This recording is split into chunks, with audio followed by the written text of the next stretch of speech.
le lieu dans lequel on vient prendre.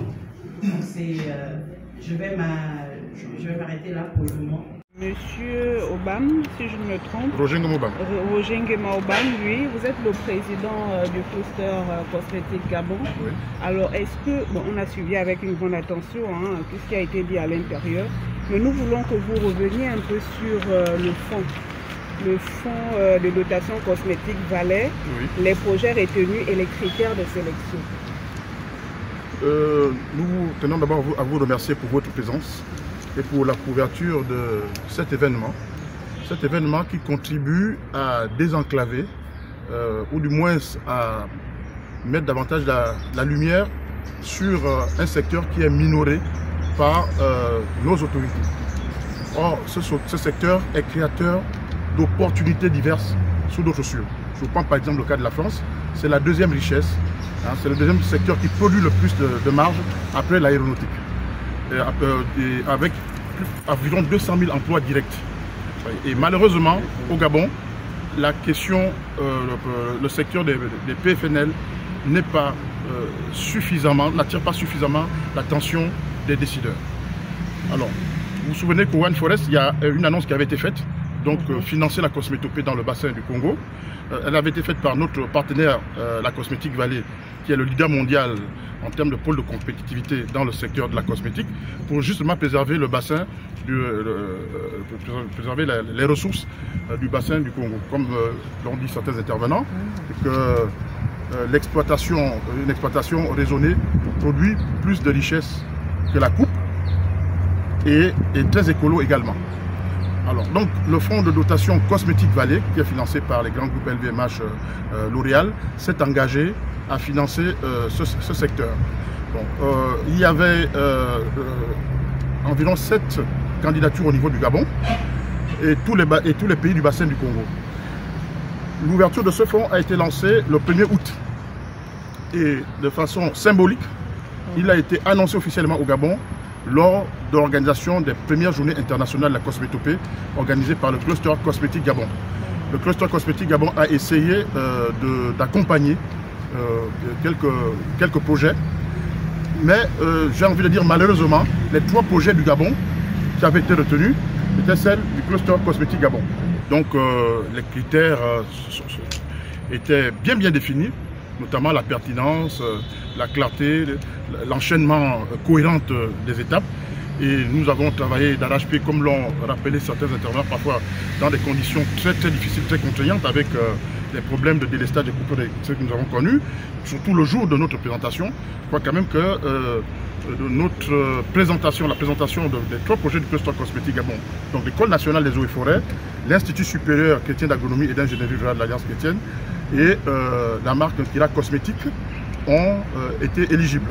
Soulignons quand même que la marque Kira Cosmétique a souvent représenté le Gabon et représente régulièrement le Gabon dans des grands rencontres, rassemblements internationaux sur les questions de la biodiversité. Alors ce fonds, on parle d'une enveloppe de combien? En France, c'est quoi? Alors donc nous avons ce que nous avons organisé aujourd'hui est une des étapes majeures, parce que c'était pas seulement un séminaire de présentation, il y a eu des séminaires d'échange et les acteurs majeurs du secteur ont été représentés, notamment toutes les administrations du ministère des eaux et forêts, l'économie sociale, les centres de recherche, les universités. Donc c'est ça même la logique d'un cluster, c'est-à-dire que vous avez au sein des clusters des acteurs qui ont des fonctionnalités différentes, mais qui contribuent tous ensemble à l'émergence d'un projet. Et nous, au sein du cluster cosmétique Gabon, nous voulons contribuer à faire émerger l'identité cosmétique gabonaise. On a un potentiel des atouts qu'aucun pays ne peut revendiquer dans le monde. Vous voyez. Et la démarche qui est au fondement de notre projet, c'est celle d'une logique d'action collective. C'est ça qui est souvent répété. Et c'est un des critères qui a été retenu. Nous avons commencé à réfléchir sur le modèle d'ingénierie rurale. C'est quoi l'ingénierie rurale? Nous travaillons avec les populations locales, parce qu'elles ont un savoir-faire, une expertise. Ce qui nous est souvent revenu, c'est qu'elles étaient sollicitées à titre symbolique et marginal. On vient les exploiter, on exploite leurs ressources, leur savoir, leur savoir-faire, sans les citer, sans les considérer comme acteurs majeurs, et puis après elles sont lésées, marginalisées. Or, nous voulons vraiment en faire des partenaires, de véritables experts, parce qu'elles ont quelque chose à transmettre. Alors donc ça va se faire dans une logique de coopération, donc entre leur savoir-faire et les savoirs, ce qu'on appelle les savoirs universitaires. Et ça, je crois que l'ANPN a bien démarré et qu'il a également l'Institut agronomique, c'est-à-dire que nous travaillons avec les populations locales pour, je veux même dire, désenclaver ces savoirs pratiques, ces savoirs empiriques, ces savoirs endogènes. Désenclaver pourquoi? Parce qu'ils seront maintenant considérés comme acteurs majeurs. Alors, ce n'est pas être très long. Après, 3 projets ont été retenus. Oui. Est-ce qu'il y aura un suivi après? Il y a un suivi après, puisque nous allons restituer tous les résultats de la première phase et à ceux desquels nous allons maintenant passer à l'étape suivante. Donc, c'est de façon très méthodique pour nous permettre d'être aux normes. En fait, la cosmétique Vallée nous a balisé le terrain, nos partenaires français, parce que certains soupçonnent souvent le néocolonialisme ou de l'exploitation. Et même si c'est le cas, vous savez, madame, il faut que nous, les Gabonais, on apprenne à voir dans certaines contraintes des opportunités. Et non pas toujours voir des contraintes dans des opportunités qui nous sont offertes. Donc il y aura des étapes suivantes, comme l'a rappelé madame Leloutre lors de notre échange, que ce n'est qu'un premier jet, et nous allons voir, nous allons le voir la suite. Madame Miko l'a rappelé, il y a déjà un marché qui est disponible. Donc nous avons quand même là le leader mondial, nous avons L'Oréal, LVMH et autres qui sont friands de nos produits, qui sont très importants pour leurs industries. Donc à ce niveau, tout a été mis en place. Monsieur Roger, beaucoup de termes techniques, on va dans ce temps de regarder. Qu'est-ce qu'on peut comprendre par cosmétopée? Oui, juste tout simplement la cosmétopée, c'est, si vous voulez, c'est la revalorisation de nos savoir-faire, de nos savoirs pratiques, c'est que les populations savent faire. Parce qu'on a cru que le seul savoir qui vaille, la seule richesse qui vaille, c'est le savoir universitaire, scientifique, techno-bureaucratique et autres. Or, nos populations locales avaient déjà un système d'organisation sociale à tous les niveaux que certains universitaires, certes, essayent de remettre au grand jour, mais il ne faut pas toujours les considérer comme acteurs de seconde zone dans le secteur, hein, de façon parfois implicite. Or, elles ont des choses à prendre aux universitaires, et c'est ce qu'elles font d'ailleurs. Malheureusement, elles sont exploitées. Est-ce que ça veut dire que les scientifiques vont marcher, vont travailler avec les traditionnalistes, ceux qui ont là la main ancestrale en termes de cosmétiques? Oui, c'est déjà le cas, et c'est ce que nous sommes en train d'expliquer. Il y a une coopération déjà qui est faite, et puis vous voyez, par exemple, l'ANPN travaille avec les populations sur l'exploitation du Mwabi à prendre des bonnes pratiques. Pourquoi? Parce qu'elles peuvent avoir l'expertise et le savoir-faire, mais pour être compétitifs, pour pouvoir désenclaver tout ce qu'elles savent faire, il faudrait que ça soit aux normes internationales. C'est ce que Mme Miko disait tout à l'heure. Si on analyse un produit, parce qu'il y a aussi cette étape d'analyse, et qu'on se rend compte qu'il y a des aspérités, toute votre production peut être disqualifiée. Donc c'est pourquoi la coopération avec les centres de recherche est très très importante et très déterminante. Mais ce que les populations font en milieu rural, les universitaires ne sont pas capables de le faire. Ils ont une certaine maîtrise, ils ont certains rapports raisonnés, rationnels à la nature qui peut échapper même aux plus grands savants du monde. Quels sont les bénéfices pour ces populations-là? Mais c'est ce que nous sommes en train de dire, c'est-à-dire qu'il ne s'agit plus d'exploiter ces populations. Nous sommes en train de travailler. Madame Omwenze a parlé par exemple d'en faire un métier, hein, emploi et protection sociale.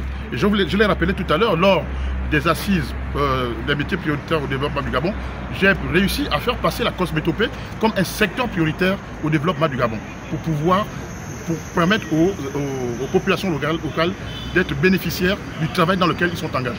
Merci beaucoup. Exécutif du cluster cosmétique Gabon.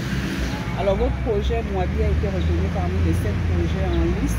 Est-ce que vous pouvez nous parler de ce projet? Effectivement, le projet Mwabi fait partie des projets retenus dans l'appel à projet de la Cosmétique Vallée pour la recherche et pour le développement de la cosmétopée dans le bassin du Congo.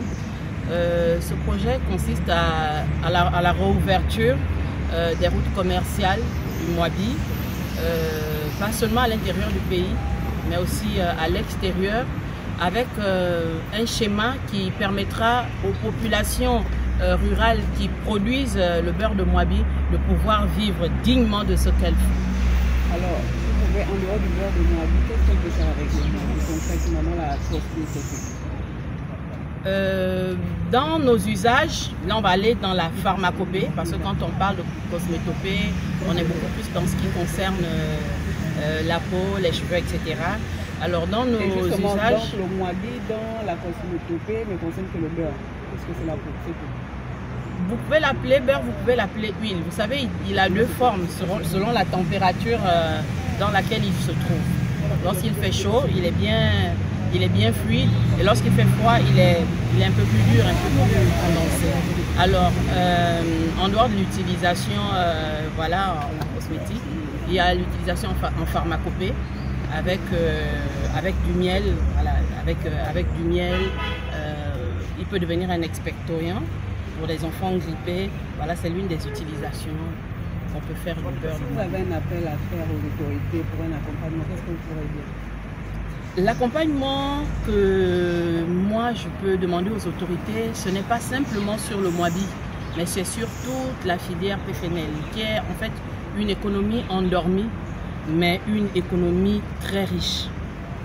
Voilà, c'est une économie d'avenir parce qu'aujourd'hui, on parle de préservation de l'environnement et dans la cosmétopie, il s'agit de ne pas couper, mais d'utiliser ce qui est. Jusqu'aujourd'hui, on a demandé aux populations de préserver, de garder, mais il faut bien leur donner une raison de le faire.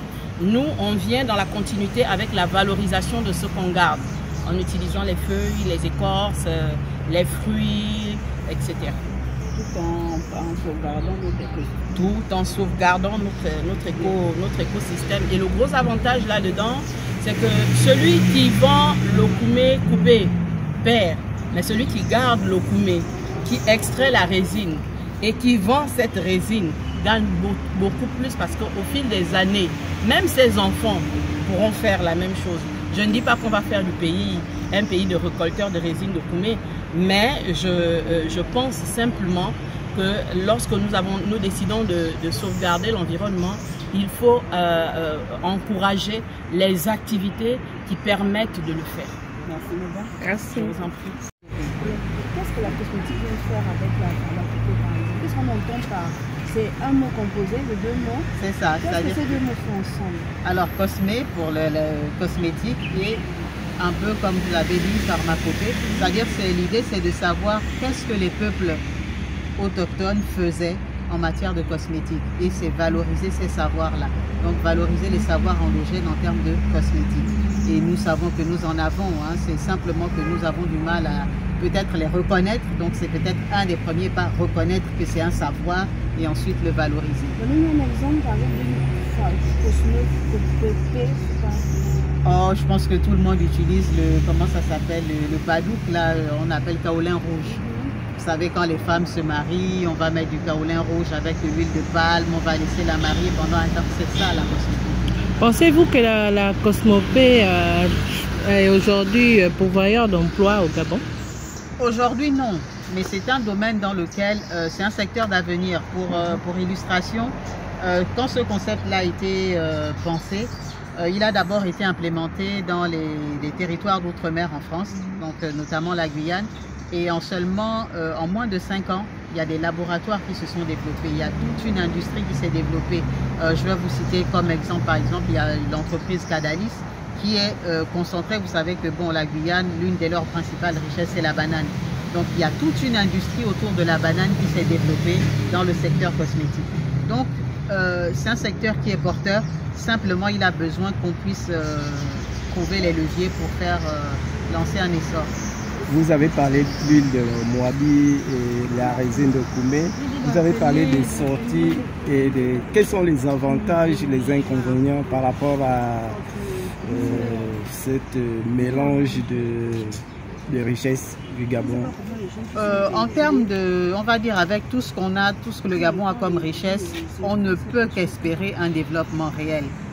La vraie problématique, c'est comme on vous l'a dit, c'est le commerce illégal.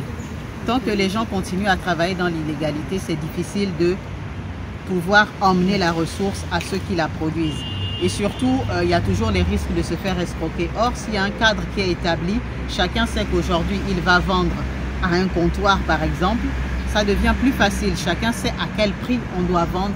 Il sait à quel prix est vendu son produit, sous quelles conditions, donc notamment les conditions de qualité. Et c'est en ce sens-là que le Cluster Gabon entend organiser la filière. Vraiment pour lutter contre l'exploitation illégale et permettre aux populations de vivre de ce qu'elles produisent. Merci, madame.